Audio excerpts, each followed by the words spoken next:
নমস্কার বন্ধুরা। আজ তোমাদের জন্য যে গল্পটি আমি শোনাতে এসেছি, নাম শ্মশান।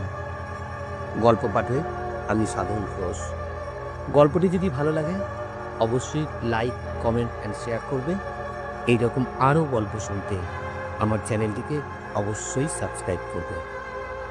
চলো শুরু করা যাক আজকের গল্প। শ্মশান।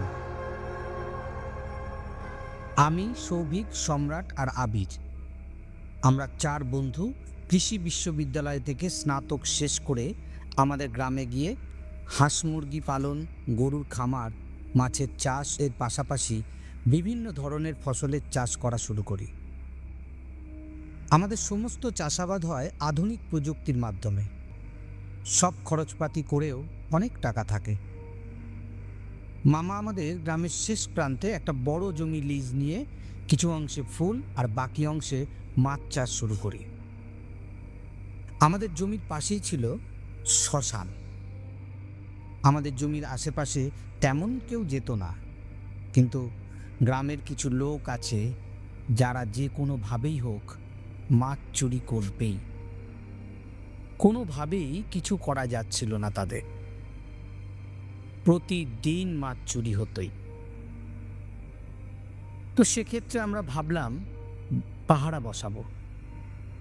আমাদের সাথে অনেক লোক কাজ করে, তাদের সবাইকে বলেছি, কিন্তু কেউ রাজি না। অজ্ঞতা আমরা 4 বন্ধু 2জন করে পাহারা দেওয়া শুরু করলাম। বেশ উঁচু করে একটা ঘর বানানো হয়েছে। সামনে বেশ কিছু জায়গা বারান্দার মতো করে তারপর ঘরটা বানানো হয়েছে, যাতে খোলা জায়গায় দাঁড়িয়ে পুরো এলাকাটা নজর রাখা যায়। আগের রাতে সৌভিক আর সম্রাটের দায়িত্ব ছিল পাহারার। তারা যথারীতি পাহারা দিয়েছিল। সকালে সম্রাট আমাকে বলল, দোস্ত, আজ আর তুই জমিতে যাস না। আমি বললাম, কেন? ও বলল, না মানে আমি একটা অদ্ভুত স্বপ্ন দেখেছি। আমি বললাম, স্বপ্ন দেখেছিস? কি স্বপ্ন?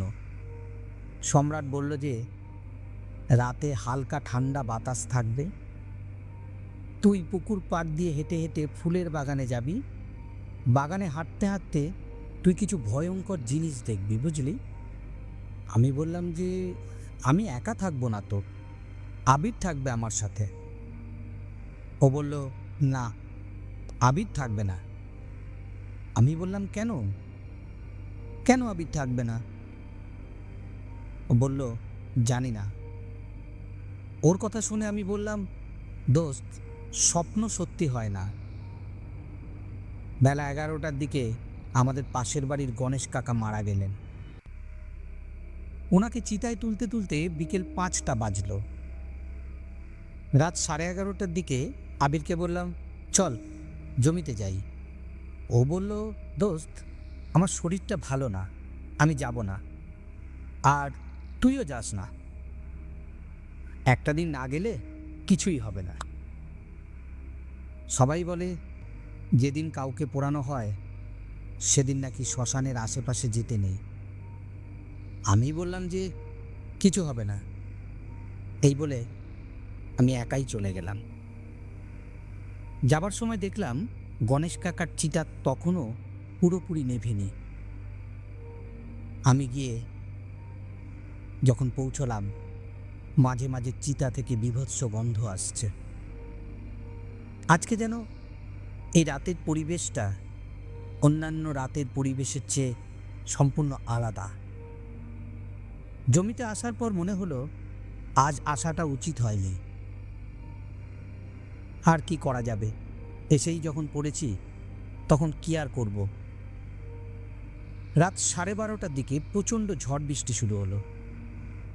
বৃষ্টির মধ্যে কখন যে ঘুমিয়ে পড়লাম আমি বুঝতেই পারিনি। অনেকক্ষণ পর ঘুম ভাঙল। মোবাইল জ্বালিয়ে দেখি রাত 3টা, বৃষ্টিও তখন থেমে গেছে। বাইরে হালকা ঠান্ডা বাতাস বইছে। কি মনে করে আমি ঘর থেকে বের হয়ে বাগানের দিকে যাচ্ছি, হঠাৎ গণেশ কাকার চিতার উপর নজর পড়ল। দেখলাম চিতা বৃষ্টির পানিতে ধুয়ে গিয়েছে, আর সেই জায়গায় অদ্ভুত কিছু একটা বসে আছে। আমি ভাবলাম শেয়াল কুকুর কিছু হবে, কিন্তু কাছাকাছি যেতে যা দেখলাম তাতে আমার শরীর পুরো ঠান্ডা হয়ে গেল। আমি থ হয়ে গেলাম।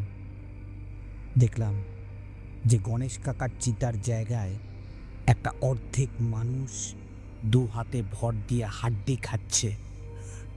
ওই দৃশ্য দেখে আমি এক চিৎকার করতেই অর্ধেক মানুষটা আমার দিকে তাকালো। আমি এবার স্পষ্ট দেখতে পেলাম ওই জিনিসটার চোখ বলতে কিচ্ছু নেই। কি বীভৎস! চোখের জায়গায় আগুন জল জল করে জ্বলছে, আর বেশ বড় জিভা বের করে দুটো হাত